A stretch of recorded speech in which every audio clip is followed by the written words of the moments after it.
Oyo siko tozolo ba n'époque ya Fati. Voilà. Ah, ngana mona ngoza catastrophe par rapport à consultation, pas par rapport à crise de la communauté.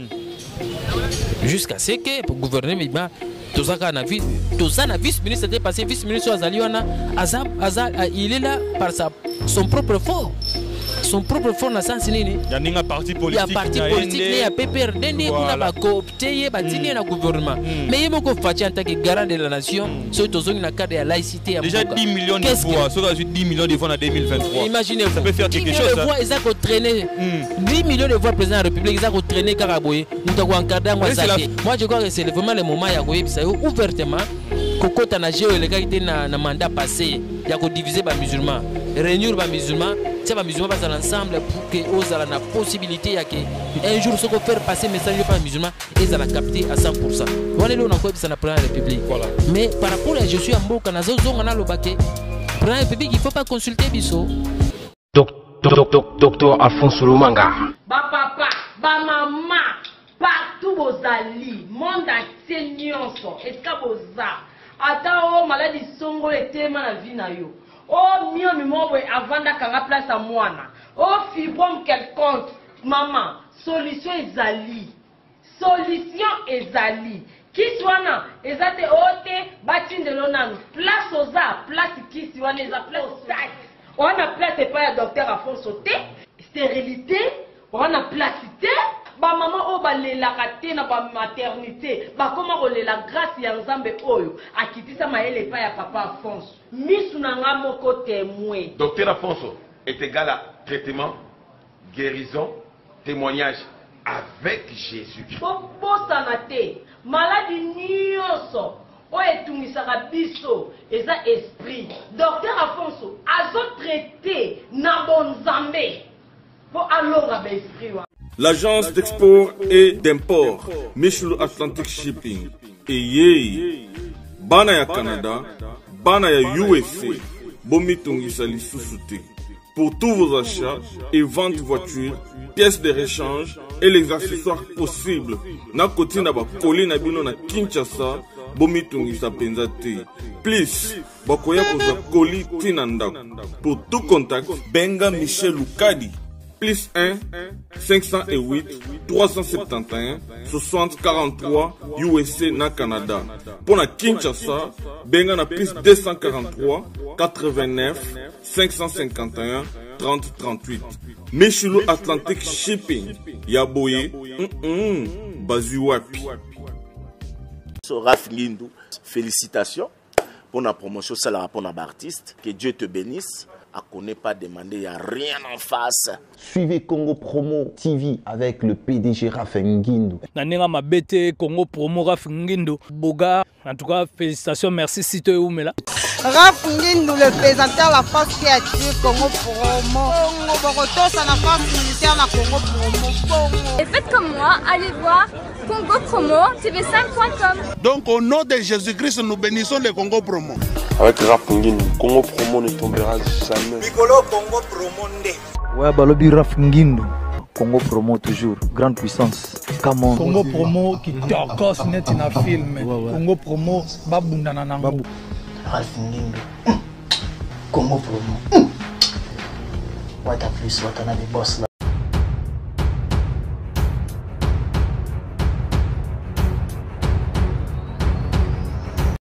Bonjour mesdames et messieurs, merci de rester branchés sur Congo Promo Télévision dans cette émission Excellence présentée par Scotty Kabalou, la justice de la presse. Vous savez, dans cette émission, tellement c'est excellence, nous recevons des gens qui sont excellents. C'est pour cela aujourd'hui, tellement l'actualité m'a tellement obligé, je suis sur ce plateau d'excellence. Donc comprenez-moi, donc c'est un plateau à Milan. Aujourd'hui je suis dans la commune de Limité. Juste en face de la Fikine, donc bateau bala na diaspora, Lemba, juste en face de la Fikine. Sur ce plateau, je suis avec Imam. Imam, Yemora Europé, ça peut de taille, il va vraiment se présenter. Boyo Kaye, mais tout le monde vraiment, sujet OESA vraiment de politique. Actualité à l'élo, Torobé Tamasolo, à la Nyon, Sotorolong, donc vous avez intérêt de rester branché sur cette émission. Imam, bonjour. Bonjour, journaliste. Oui, bonne santé. Santé moi malamu, na rythme kaka ya mboka ndenge ezotambola. Si vous pouvez vous présenter, Roiko s'est présenté étant que nani na ba titre na union sozalango. Bon, nalingaka vraiment kolobela ba titre nanga te, sauf kaka ke titre ka moko naza nango nazali mosali ya bazangi, mosali ya babola, mosali ya bato baza faible. Neti balobaka na lopoto la voix de sa voix. Mais étant donné que ça au soumettre na gymnastique wana ya ko se présenter, je suis obligé quand même bato baibanga. Voilà. Parce que la première fois na le kana cheno yo bato baza censé baye ba kenaza nani na sala kanini na botama wa etc. Donc ba détail yo esengi na pesa. Ya liboso kombo na ngai ezali Imam Ibrahim Dangwe. Pour nani babenga imam parce que naza responsable ya mosquée. Et pas na biso so babenga imam naza responsable ya mosquée, c'est ko kambaka mosquée moko. À part wana nazali responsable ya association mo babenga Somideko, solidarité musulmane pour le développement communautaire. Nazali le président qui a conseil d'administration ya association wana. À part wana nazali secrétaire national de la communauté islamique en République démocratique du Congo. Donc secrétaire général de la communauté islamique. Secrétaire national de la communauté islamique en République démocratique du Congo. Nazali parmi ba kambio bazo kamba ba musulman na katikati ya mboko RDC. Donc en résumé na koki ko na mulaite parce que na me réserver nano o essentiel na loba nde yango wana. Musala na salaka na kombo na ngai na sina pesi. Donc vous êtes de la société civile hein? Ipso facto parce que tous les société civile mais bar confession religieuse parce que société civile ça na tendance belé mais biso na cadre ya ba confession religieuse mais na association na benga Somideko yango za na cadre société civile force vive ya Yamboka. Parlons un peu de... Bon, c'était vraiment une information. Il y a quelque chose de ça qui m'a quellé les belés dans la politique. Qui le choix de Rossar Malonda. C'est là que les Kamatos ont dit ça pour entrer en matière pour continuer la matière à l'élo. C'est un choix où on a biso tellement que l'on responsabilisé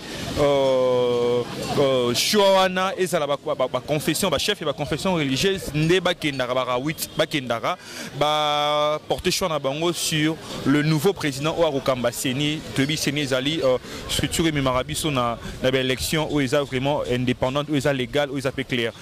Mais tout le monde qui moi ce qui se passe là, tu es un peu ignorant. Mais Tango Marambo Simba quitté, le choix de Rossar, marche Salamaki, beaucoup de gens ont refusé. Tu au monde en Marambo Salamaranakati, il y a la confession religieuse. Mais on se pose la question aujourd'hui, quel est le choix ou bien quelle est la position de l'islam Nakati ya Makambouani le Kakiwana? Bon.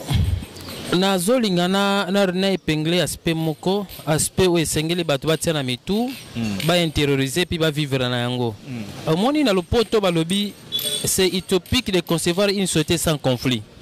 Cela veut dire que pas place bato bazako cogiter place bato vandi ensemble bazako sala action réaction bazako s'interagir agir.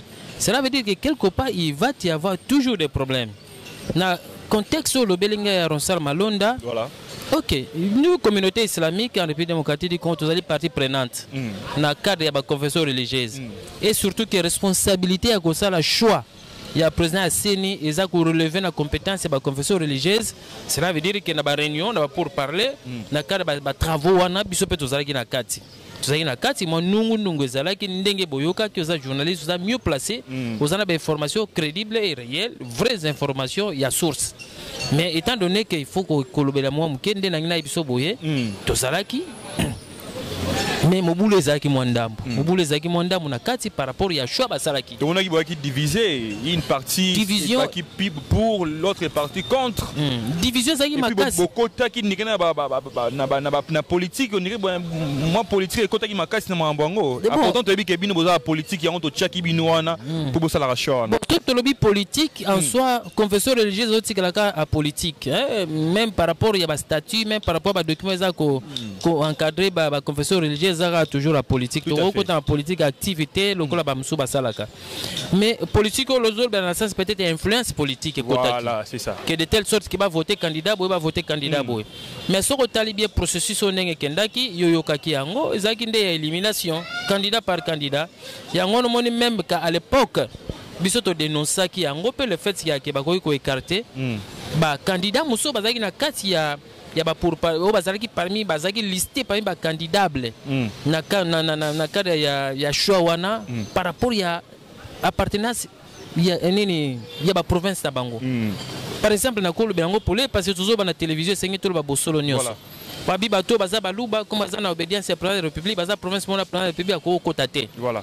Biso toza ko accepter ba candidat ba écarter bango sur base ya appartenance politique na bango parce que yo ko yate aux président seni mais aux président parti politique. Ko yate aux président seni aux candidat député. Ça ne peut pas se faire égosser la matin parce que vous avez toujours un parti pris par rapport à la tendance politique. Ou à tout accepter, mais on dénonce ça qui par rapport à Wana. Mais tant que combat qui est élimination zela qui ti ba yo kotika na candidat Rosa Malonda au tangi kombo na ye. Le boule kotakin da parti wana. Et salama qui que n'attend ba comme na niveau wana que ambonga lo ba que non OK, s'il en est ainsi, moi je remets mon candidat. Cardinal ambonga lo bi que je remets mon candidat parce que candidat tika kimoko mais ezaki déjà imoko asala ki choix ya kolongola ye nde bato musu basepela kite yango ba aklaka ki pe porte akei akangi ba document na akei parce que ba ozongisa candidat na ye mais na suka nde kandi moto bande ko représenter biso na masolo wana a se porter qui garant lobi que non si la net ainsi voilà il faut te remettre ba candidat nio sur la table comme ça tout bande la processus à zéro wana ba catholique ba linga souté ba bi que non étant donné que bino aussi passer position to ko zonga so à zéro te ndi yango moni makambo ezoleka mikolo baba que non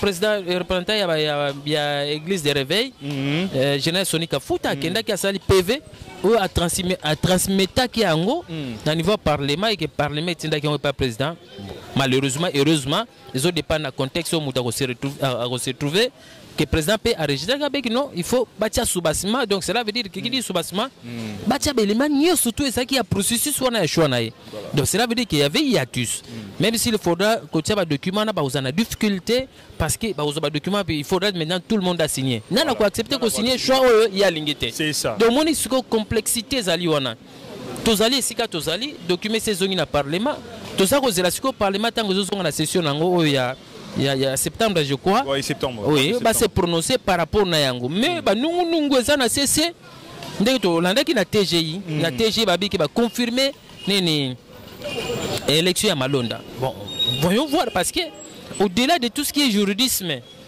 choix ya Malonda relève de la haute politique ya mboka juridisme na contexte wana ezako me semble un peu et ça la peu probable appliquer parce que c'est vraiment une matière purement politique ou hautement politique et sensible. Le président de la République ne peut pas céder à quelque chose qui touche Mboka et puis qui ébranle Mboka Nyosoto. Moi je crois que TG a eu décision à justice. On ne peut pas en discuter au cours de l'émission à la télévision. Parce que pour parler de la justice ou de tout ce qui est juridisme, il faut être expert en la matière. Un technicien pour ne pas tâtonner, pour ne pas tâtonner, pour donner les à peu près, oui. Là, moi, je me réserve par rapport au jugement du TGI. Mais je dis seulement que par rapport au dossier, nous comprenons que c'est éminemment politique. Même TGI a eu décision, mais il me semble difficile pour que la décision n'ait le cas. Même l'entendement de la population à Bisso. Parce que tu as cité le nom de pasteur Sonika Futa. Tu as information depuis hier au comité il y a Bango Église catholique, on l'a viré. Donc on l'a prononcé dans un discours, prononcé que non, il n'est pas été voté par la majorité. Mais tout le monde a réaction quand même, on sent quand même qu'il y a un bras de fer entre le président Sonika Futa na comité na bango parce que il y a lobby bateau bazali na choix peut-être il y a longola et bateau bazali il y a niveau moko bana niveau moko il y a parcours il y a côté il y a parcours il y a expérience na ye ba o wana bana ni ba kokite ko longola na niveau ya azali wana ya président ya église de réveil ou représentant na bango kuna na ba comité religieux. Bon, je sais bien que c'était une cuisine interne hein. Moi tout ce qui est cuisine interne pour y entrer, il faut vraiment un élément surtout devant moi pour que je me prononce. Voilà. Bon, je crois comprendre qu'il y a un problème. Il y a un problème. Au monde ceux qui battent une partie, il y a bateau Yozo Kamba. Que non, on ne veut pas de vous. C'est que quelque part, il faut te revoir tout voir qu'est-ce qu'il a fait concrètement, qu'est-ce qu'on lui reproche, concrètement il a fait quoi. Sauf à l'objet que non, il n'a pas organisé. Parce qu'il accuse aussi son prédécesseur qui est le pasteur Kakenza, a accusé le Marambo, tout, qui est un commanditaire, et puis les politiciens aussi. Moi, on a une présomption, jusqu'à preuve du contraire. Jusqu'à preuve du contraire, na koki ko assoir argumentaire n'angate sur base ya ba o ezolobama, mais étant donné que statut na bango nanu ya ba église de réveil wana au Congo na République démocratique du Congo na za penda na zoye ba ngote ba contenu na ndenge zali, peut-être ce que ba reprocher moi en tant que mouton nazo faire partie de la société civile et que na na quatre organisation munene lokola la communauté islamique de la République démocratique du Congo, je crois que ceux qui vont reprocher sur base de statut. Mais ceux qui vont manipuler, ça je vous dis ça aujourd'hui à travers la télévision, ceux qui vont manipuler de la même manière que Babisopé, pour le même politique qui ont manipulé une partie de la communauté islamique pour que le retour comme la difficulté à gestion. Moi, je crois que ça ne va pas passer. Parce que la démarche, c'est l'égalité. Voilà. L'église de rêve a difficulté à gestion. Mais on risque que Kabwana, groupe belé, etc. Moi, je crois que ce n'est pas profitable. Surtout en termes religieux. Ce n'est pas profitable. Le même rébellion politique. Pourquoi tout comme il a emprunté la démarche politique de la religion. Moi je crois que le groupe Wana c'est un peu revoir tir na bango, qu'est-ce qui se passe. Je leur conseille par rapport à l'expérience que j'ai de notre communauté. S'ils sont manipulés, moi je crois qu'il est temps batika. Mais parce qu'ils ne resteront pas. Parce que tout le monde a un pays laïque. Oui, ils ont Rome, ils ont peut-être Afghanistan, ils ont Palestine, ils ont peut-être Israël, ils ont la religion officielle. Mais tout le monde a comme si la religion pilote, ils ont responsabilisé c'est l'église catholique. Mais pourquoi pas les musulmans? Tu dis que les musulmans vous intègrent, vous avez la capacité. Pourquoi on ne vous a jamais responsabilité? Utile pour bon, c'est ce que nous avons dénoncé et le décrit par rapport à la gestion en Boka. Parce que tu as écarté vraiment la gestion en Boka. Mais loin de moi, ça la comparaison avec la catholique, parce qu'en réalité, catholique c'était une religion d'État. Parce qu'à l'époque, on confondait l'État congolais avec l'église catholique. Donc, la politique de l'État à l'époque, il y a Belge qui est assise sur les catholiques. Voilà. Ce qui fait que moi même par rapport à je suis à l'école, nous avons signé convention à l'État pour tout gérer l'école musulman dans l'année 72, tandis que les catholiques ont signé déjà première convention avant je suis à l'école en 1901. Et vous imaginez maintenant l'écart. Bango bazai déjà avant biso. Biso to yeko zo premier document na biso na 72 le même na bané 72 ndé to zo document na biso o ba reconnaître biso na l'état comme une confession religieuse à part entière. Aux hommes qui procéder par comparaison, ils ont bloqué un peu. Mais le gros biso c'est dénoncé au jour d'aujourd'hui, c'est quoi? C'est parce qu'au jour d'aujourd'hui, il y a 10 millions de musulmans. Cela veut dire que ce total même par rapport à l'élection à la Première République, il a été voté par moins de 10 millions de personnes. Biso a déjà 10 millions. Mais pourquoi ne pas nous faire confiance? Pourquoi ne pas dans le cas de gestion en Boka où ils ont concerné biso tout? Congolais, associé à Kapé Bisso. Sauf que tu as eu même exemple à Séni. Voilà. Tu as un exemple à Séni, c'est très complexe, mon frère. Séni a été toujours dirigé par les chrétiens. Bon, quand je dis chrétien, je mets ça entre guillemets. Il y a des catholiques, il y a des protestants qui se sont succédés. Mais la plupart, il y a des chrétiens. Aucun musulman n'a géré la CENI. Jusqu'au jour d'aujourd'hui. Est-ce que la procédure, on est compétent peut-être responsabiliser nos tâches il y a CENI peut-être. Mais non, ne vous en faites pas. Les catholiques et les cas on contestation belé qui moyi fraude les cas et pourquoi pas peut-être tenter expérience pour les musulmans. Oh non, ne vous en faites pas. Ne vous en faites pas. Cette fois-ci, je t'informe qu'on pouvait avoir un musulman à la tête de la CENI. Mais la même manipulation, la même main noire, il y a l'église de réveil, la même main noire, les gars, comment imaginer un candidat musulman avant même le processus, il y a choix, il y a élection, il y a président à la CENI. Il y a déjà plébiscité. En coulisses, non, par les politiques, que non, cette fois-ci, c'est monsieur ci qui va passer. Mais les gens vont manipuler maintenant le musulman pour marcher contre leurs frères. On a besoin de l'ingénieur que le président a CENI. Biso olingi ta que za président CENI parce que etc. Qu'est-ce que la CENI a à voir avec gestion communauté? Donc, même nous, on les continuer. Le mal, c'est quoi? Le mal, je demande peut-être à travers la télévision au jour d'aujourd'hui que les politiques, Congo Promo Télévision, que les politiques quittent la communauté, la gestion de la communauté. Batika kokota na gestion en communauté. Batika ko sala influence na bango pour que va détruire la communauté. Ceux qui bisent le lot aux CENI. Mais il n'a qu'à nous, il n'a qu'à observer façon de gérer CENI. Et ça c'est que nous, bisous na candidat qui déjà potentiellement éligible et puis manipuler les musulmans pour que marcher pour que faire voir na mokili que non c'est un mauvais. Or il n'était pas mauvais. Je vous informe que c'est vraiment un mais c'est qui est rodé, qui est rompu.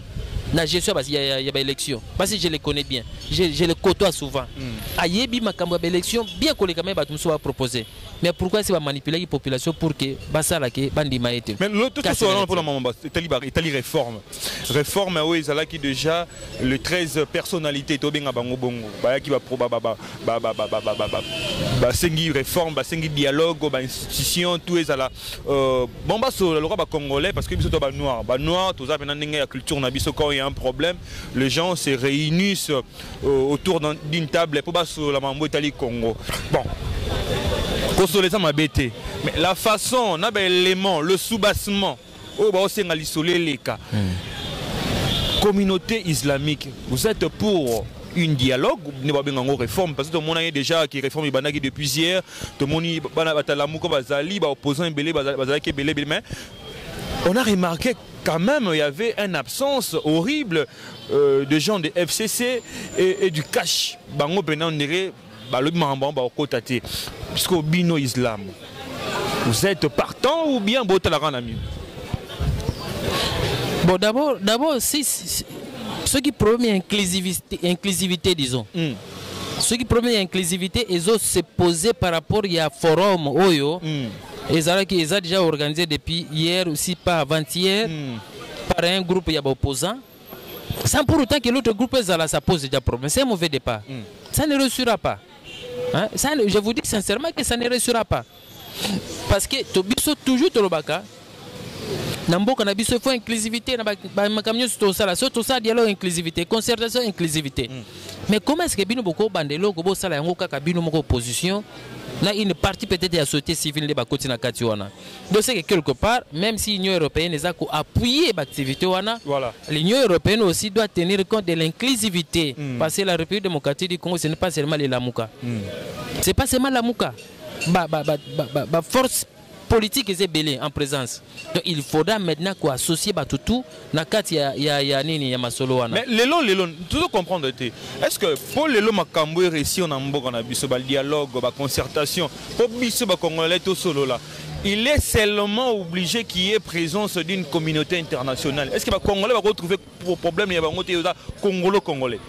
Bon, mon médiation la cadre des relations internationales, médiation et ça normal. C'est la même manière qu'on utilise aussi certains Congolais pour que ça médiation ailleurs.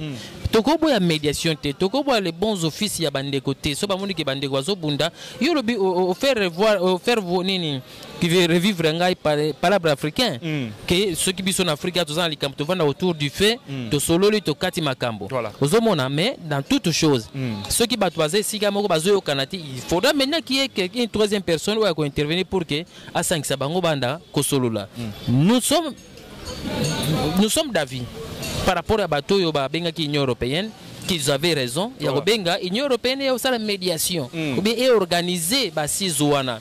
Mais moi je souhaiterais que basizou il y a forum et dans le cadre du processus quoi aboutir l'inclusivité.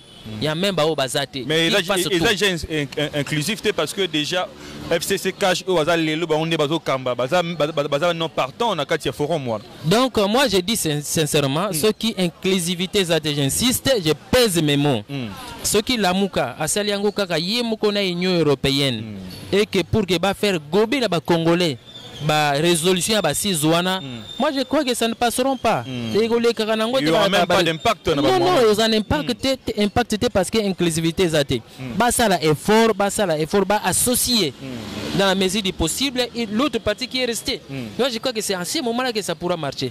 Mais qui ne se disent pas que non, on est à position de force, non.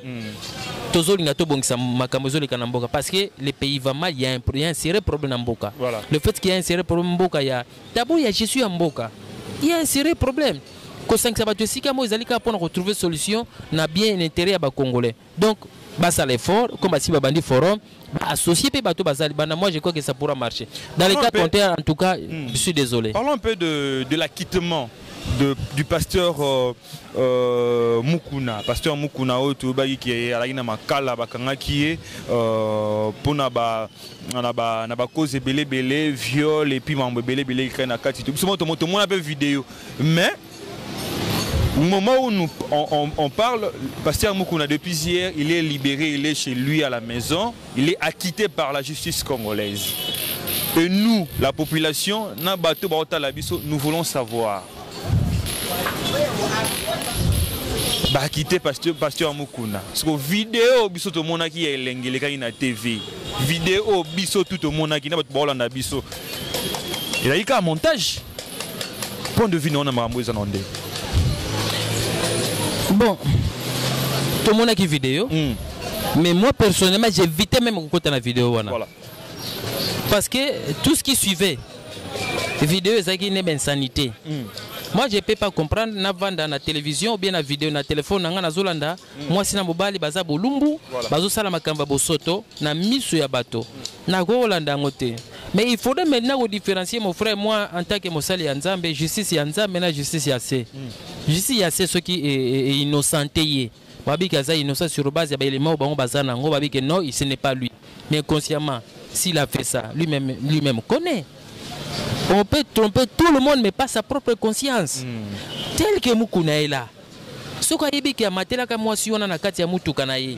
Ce qu'on a dit que vidéo wana zayi réellement. Na chantier na emo ezala na météo. OK, wana yo pesi précision ya chantier na na météo. Voilà. Ce qui réellement que zali que yé asala ki makambo na ya bosoto, réellement asala ki yango. Conscience na okosa ta okosa biso batamuki.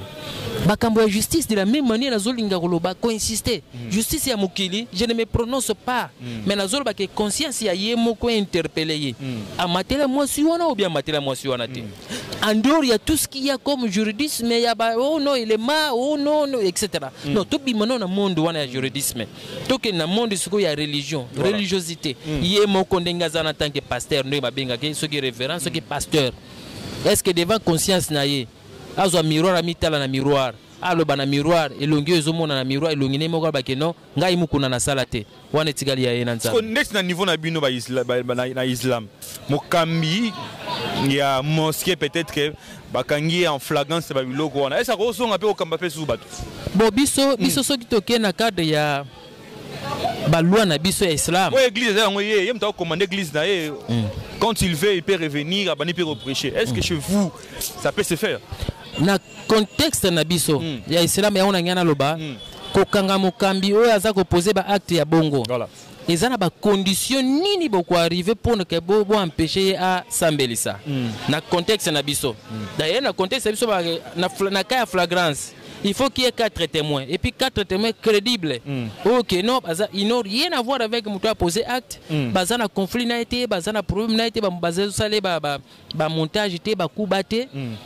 C'est prononcé avec non, mouto to mona ki azola na mwasi, mouto to mona ki azola na mwasi, 4 personnes crédibles.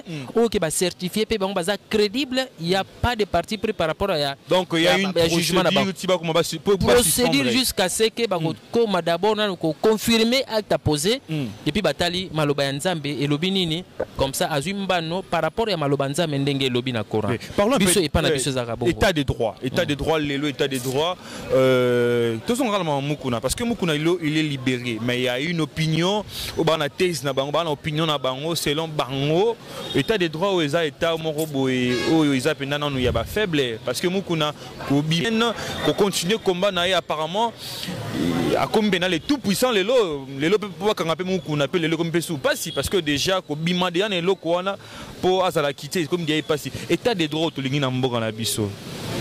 Est-ce que ils a batumususu bata écarté ou bien ndengeni? Bon, mon gars, il y a un état de droit. Il y a un slogan par rapport à l'état de droit, c'est justice distributive. Cela veut dire que justice, égalité à justice, il y a un devant Mibeko.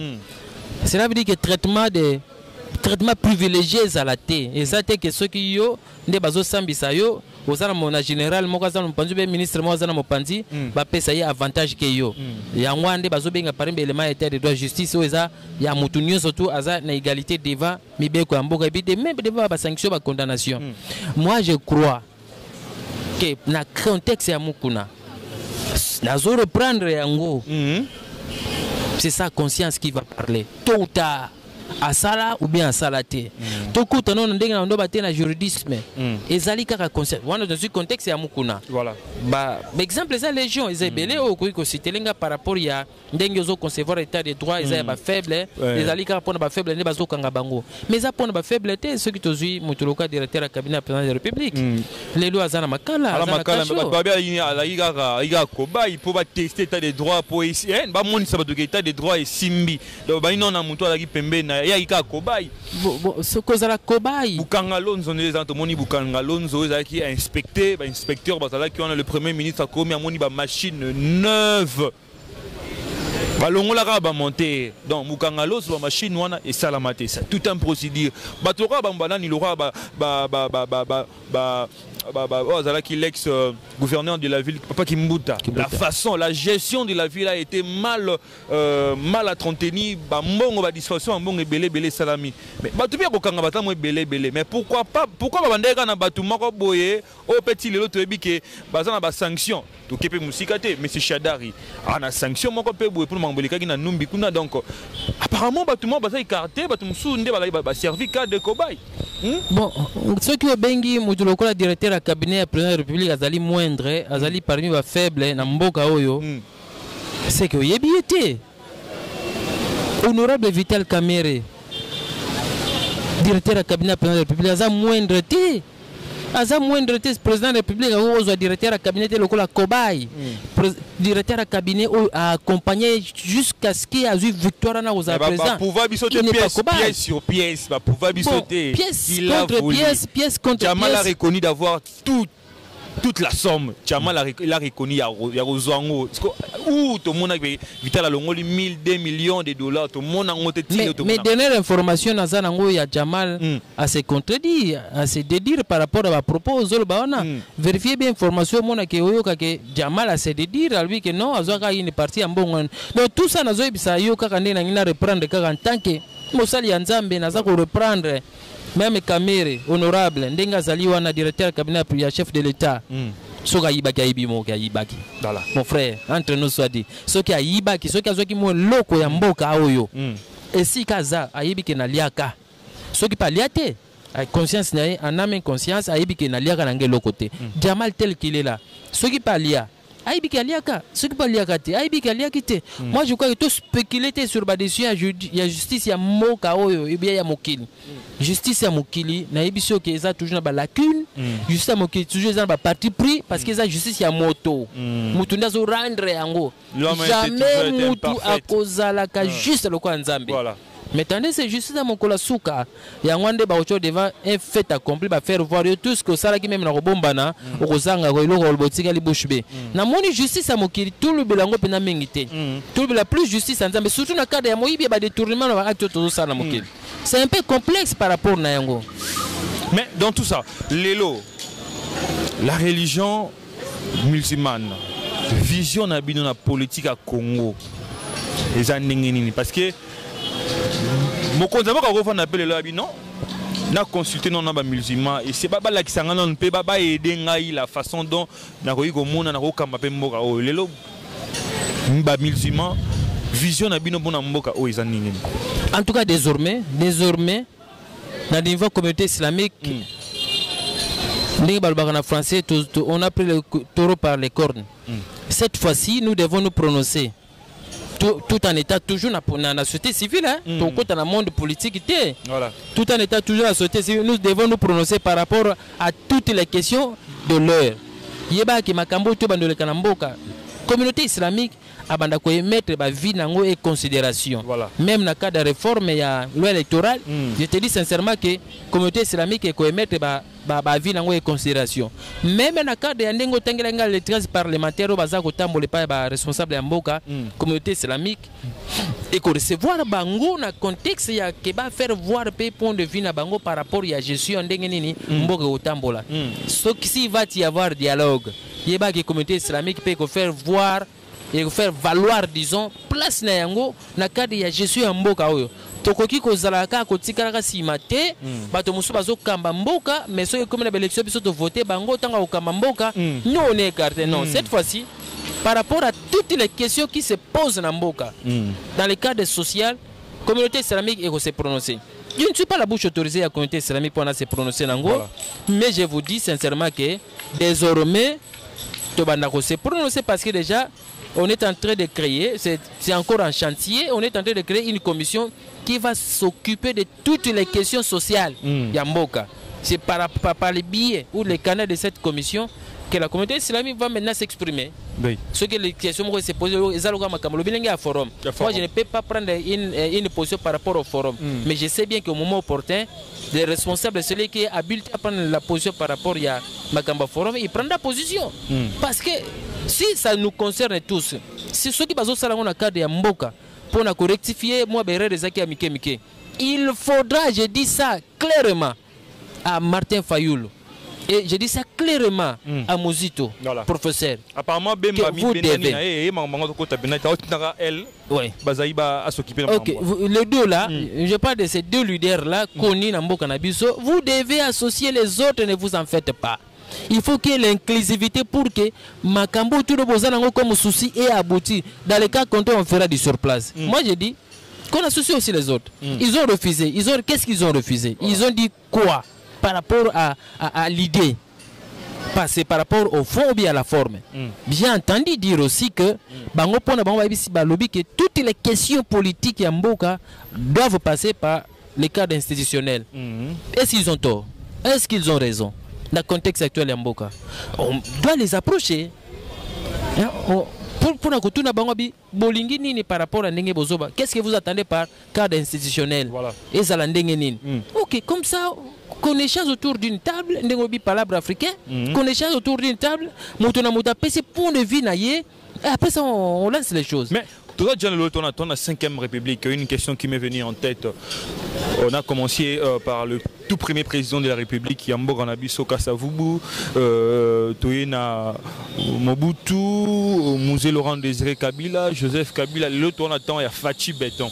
Que le président qui vous a consulté de plus, ou Ayokaki,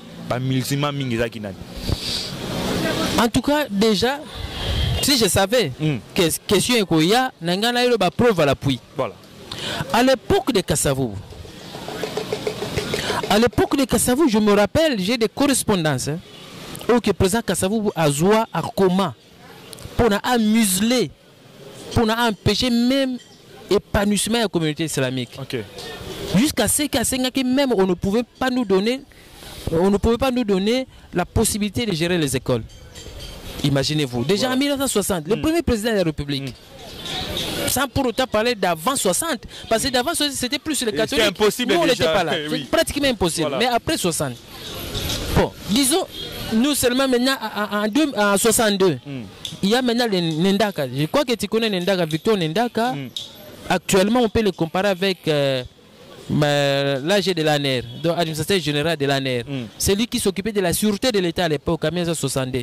Nendaka, comme chargé de la sécurité du pays, à l'interne comme à l'externe, a pris la décision pour dire que ces musulmans ici, on ne peut même pas leur octroyer la personnalité juridique. Voilà. Mon frère, imaginez-vous déjà à ce moment-là, on nous verrouillait. Donc à l'époque de Kassavou, nous n'y étions pas. Vous étiez contre mur.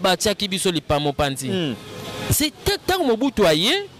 En tout cas, Mobutu, c'est le seul président, hein, je vous dis sincèrement, voilà. Par rapport à toutes les informations que j'ai, moi, c'est le seul président où a essayé un peu de valoriser parce que l'ordonnance que nous avons, nous, c'est Mobutu qui a signé ça. Et Mobutu a pris l'islam comme, le musulman comme ses amis, d'une manière générale. Voilà. Les musulmans étaient comme les amis de Mobutu. Je ne vois pas où est-ce que Mobutu a compliqué l'existence de l'islam dans ces pays. Non, je ne vois pas. Voilà. Parce que Mobutu collaborait bien avec le roi Sandé. Le roi Sandé même a financé Mobutu a financé la construction d'une mosquée au Maroc, une très grande mosquée. Et puis Mobutu a reçu beaucoup de dons. Par exemple, les jeeps qu'on a envoyés en République démocratique du Congo à cette époque-là qu'on appelait, disons, les dons de Koweït, les Land Cruiser. On a donné les dons aux musulmans. On a donné ça aux musulmans par les biens de Mobutu.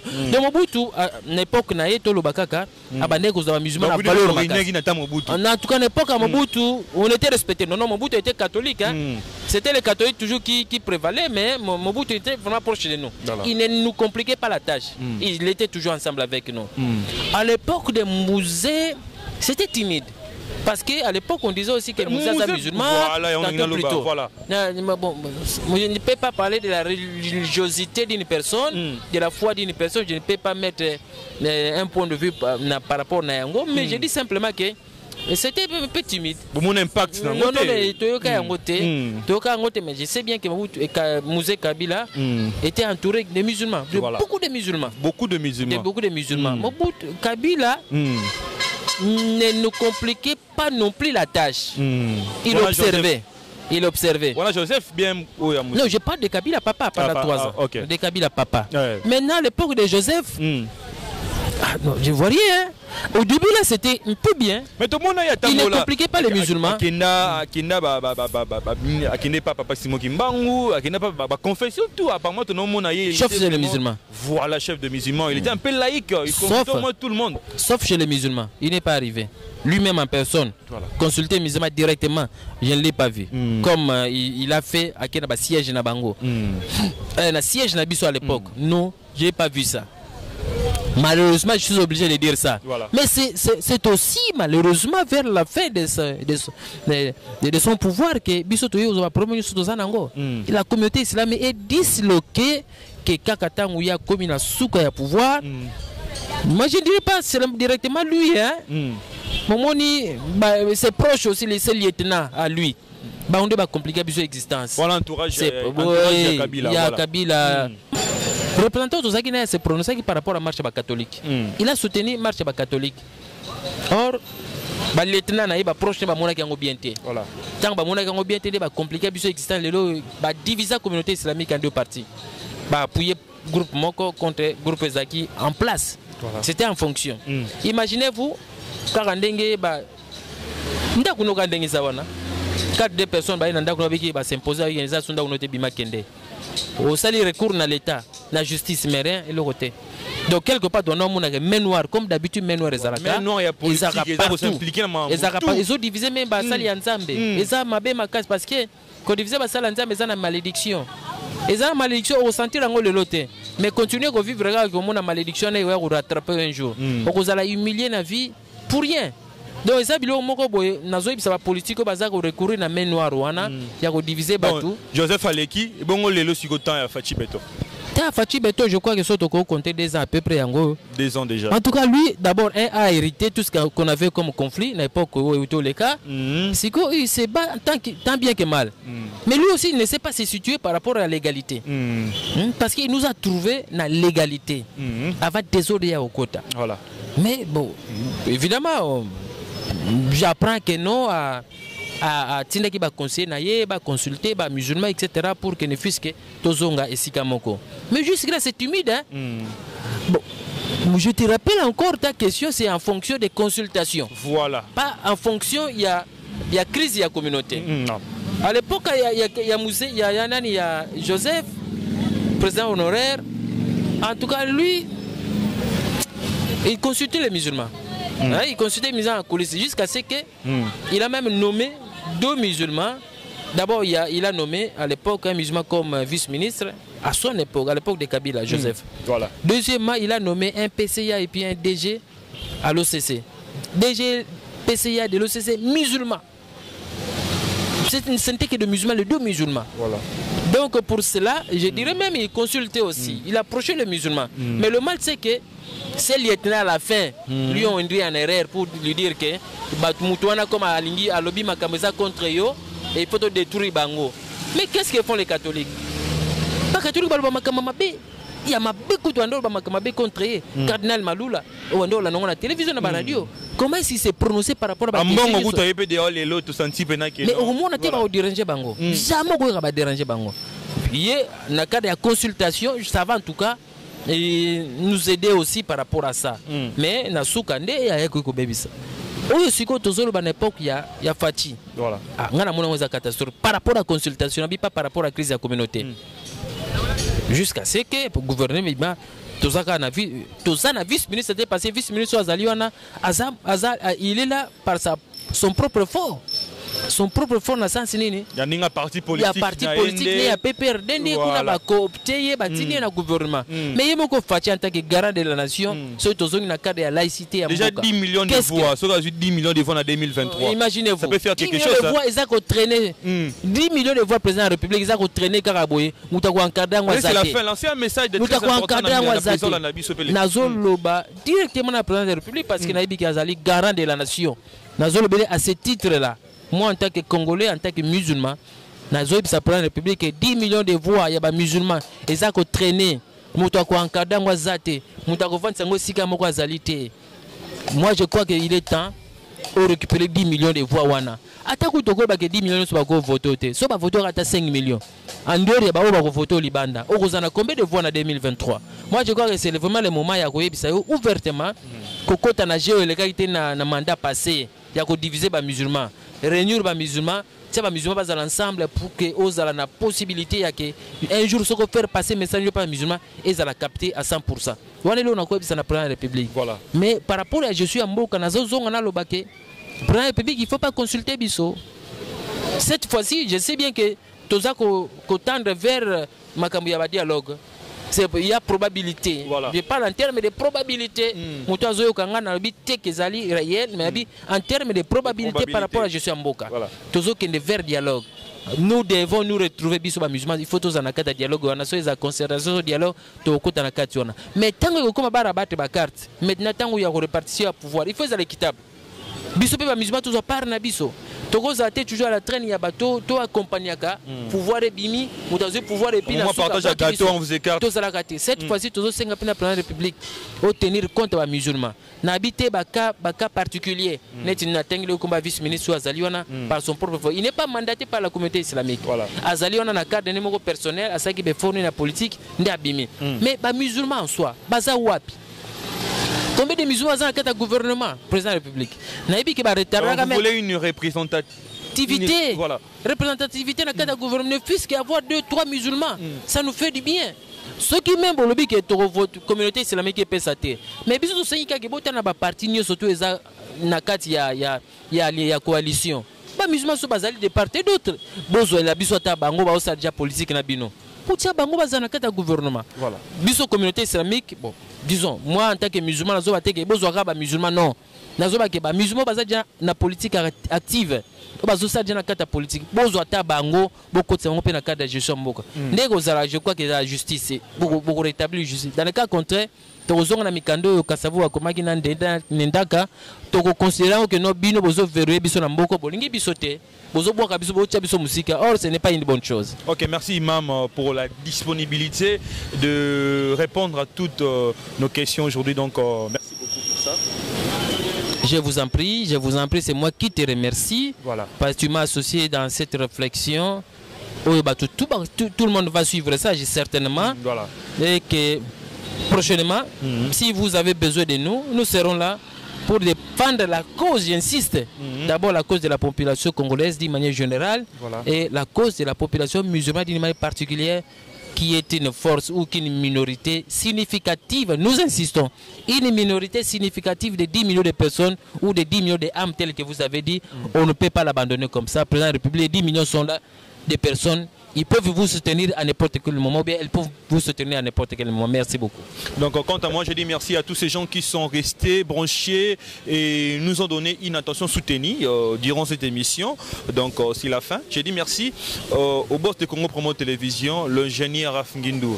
Mais aussi, je vois directement aux côtés de l'Afrique du Sud, les gens qui nous suivent, les gens qui nous prêtent leur main. Là, je vois directement CG Apote poto, donc poto koto ya bana yolo, donc namoni kuna en Afrique du Sud, mais aussi mon pote Young Mani, le boss Young Mani, hier c'était ton anniversaire, donc voilà, donc tous ces mois et là moi nayo, donc Young Mani, Patrick Kabassele, on est ensemble, Freddy Lunga et mais aussi Jesse Kumbu, Lionel Mwamba, je vois aussi Manassé Mayuku, Joël Bokole et mon ami Patrick Diakanoa Losso depuis les États-Unis. Donc bonne suite de programmes sur Congo Promo Télévision.